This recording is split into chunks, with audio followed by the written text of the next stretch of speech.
Assalamualaikum. Melanjutkan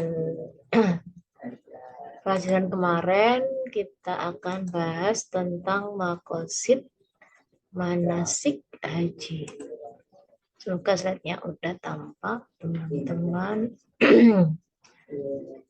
Jadi, supaya ibadah kita benar, khusyuk, mabrur, kita harus mempersiapkan diri antara dengan makosid manasik haji.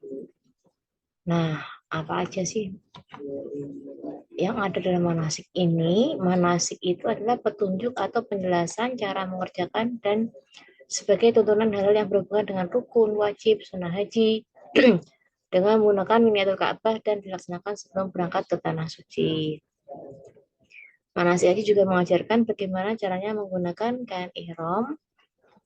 Kain ihram untuk laki-laki dan kain ihram untuk wanita. Kain ihram laki-laki 2 lembar kain tidak berjahit dipakai untuk bagian bawah menutup aurat dan kain yang satunya diselendangkan. Sedangkan pakaian ihram wanita menutup semua badan kecuali muka dan telapak tangan seperti pakaian ketika sholat.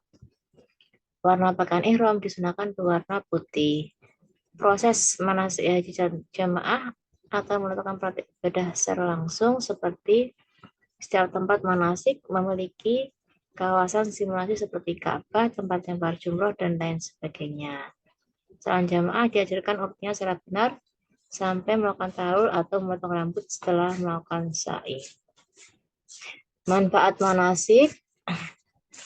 Salat jamaah haji bisa mengetahui doa-doa sunnah mulai dari keluar rumah untuk melakukan ibadah haji sampai kembali ke Indonesia. Dalam jamaah haji memahami mana yang wajib, rukun, sunnah, dan haram saat melaksanakan ibadah haji. Jalan jamaah haji mengetahui gambaran umum dari kondisi Mekah dan Madinah, harapannya bisa berguna untuk persiapan ibadah haji nantinya.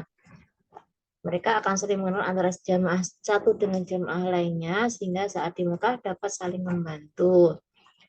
Jamaah haji bisa menggunakan bahasa Arab sehari-hari, karena pada saat manasik diperkenalkan bahasa Arab percakapan ringan.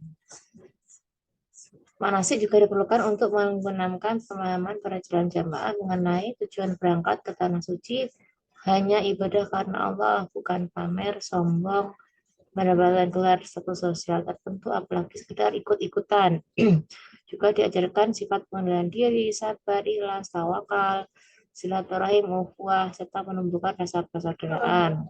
Cuaca yang panas dan sering berubah serta kelelahan kerap menimbulkan sisi paham antara jamaah yang berasal dari seluruh penjuru dunia. Dalam ibadah haji ada penegasan total makna pengesaan Allah. Jamaah haji disunahkan untuk mengucapkan kalimat talbiyah labbaik Allahumma labbaik dan tahlil la ilaha illallah sebagai deklarasi sikap penyerahan diri kepada Allah. Dalam ibadah haji, keyakinan akan keesaan Allah diungkapkan dalam semua aktivitas, dari gerakan hati, ucapan lisan, pelaku tubuh, dan pengorbanan harta. Makna tauhid dalam ibadah haji semakin kuat jika ekspresi kecintaan kepada Allah tercurahkan. Biasanya akan tak mampu menahan tangis haru bercampur gembira ketika dapat beribadah di tanah suci. Hati orang mukmin akan melakukan suasana emosional yang sulit diungkapkan ketika mendapatkan pancaran kesucian tanah yang penuh berkah. Nah, inti kesakralan Ka'bah, makam Ibrahim, Bukit Safa Marwah, serta jumrah di Mina bukan sekedar materi benda-benda tersebut, tapi pada makna ketaatan dan nilai tauhid yang terkait dengan siar-siarnya.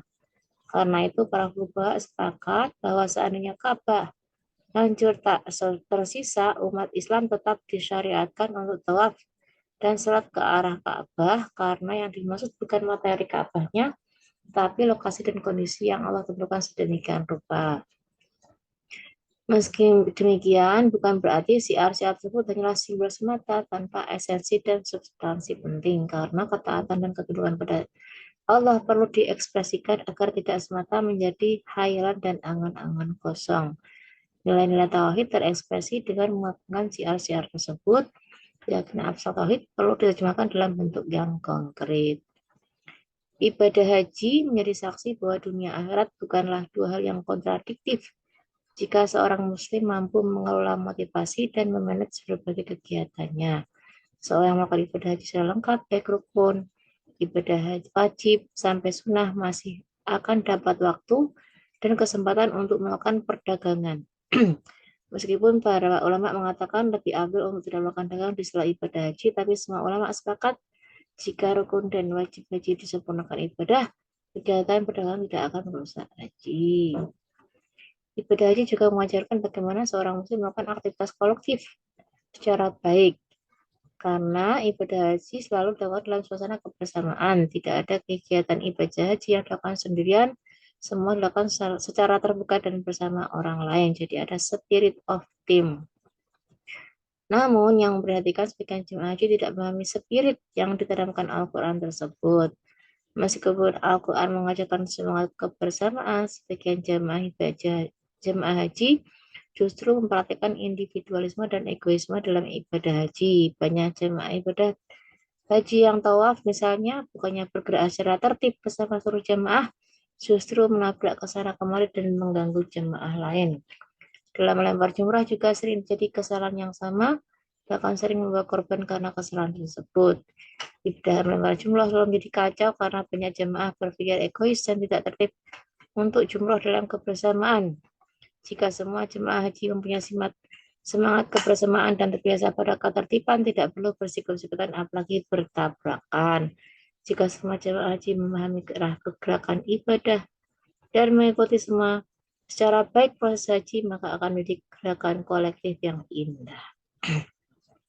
Ibadah haji juga mengajarkan bahwa keikhlasan tidak boleh dirusak oleh ekses-ekses popularitas. Ibadah haji tidak mungkin dilakukan secara sembunyi.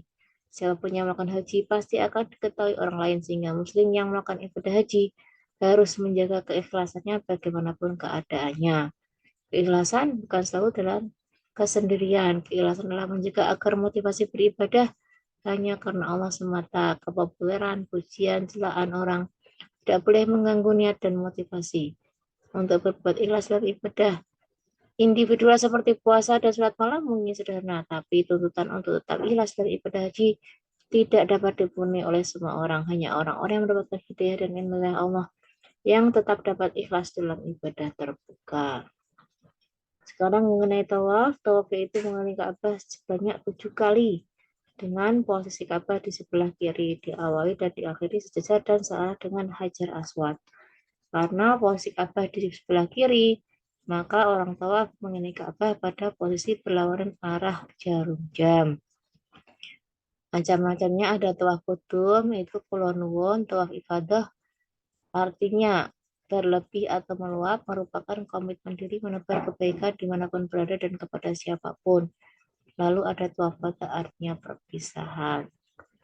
Makna sosiologisnya, haji dalam pandangan ahli syariati dalam bukunya Pilgrimage merupakan sebuah demonstrasi simbolis dan suatu pertunjukan banyak hal yang dilakukan secara pasif untuk menghayati filosofi tentang penciptaan makhluk, sejarah peradaban, keesaan Allah, ideologi agama, dan kesatuan umat. Secara sosiologis, berbagai rukun dalam haji yang salah dengan demonstrasi simbolik mencerminkan tindakan yang dilakukan setiap orang tidak lepas dari imajinasi dalam menciptakan dunianya yang sesuai dengan kreativitas dan kemampuan dirinya.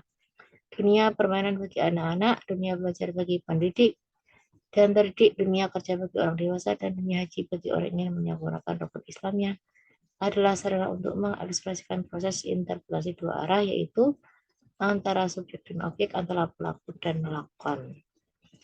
Haji yang syarat dengan demonstrasi simbolik mempunyai definisi yang berkaitan erat dengan amalia yang dilakukan bersama yang lain. Tindakan ibadah diaplikasikan dalam keheningan maupun keramaian. Ruang interaksi digunakan sebagai simpul pemersatu jamaah, presentasi diri yang berwujud kepastian untuk mengakui sebuah keesaan.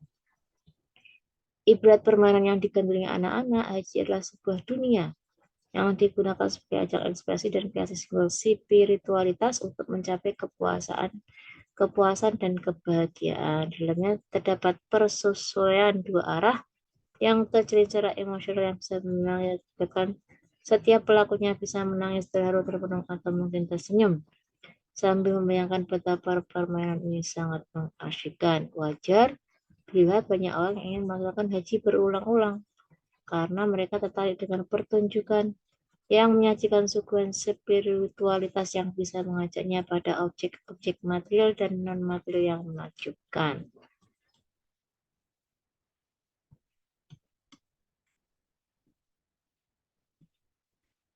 Kontekstualisasi maqasid haji, hifdzuddin pasca haji, hifdzun nafas pasca haji, hifdzul akal pasca haji, hifdzun nasl pasca haji, hifdzul mal pasca haji, hifdzul bi'ah pasca haji, dan hifdzul daulah pasca haji. Demikian materi tentang maqasid manasik haji.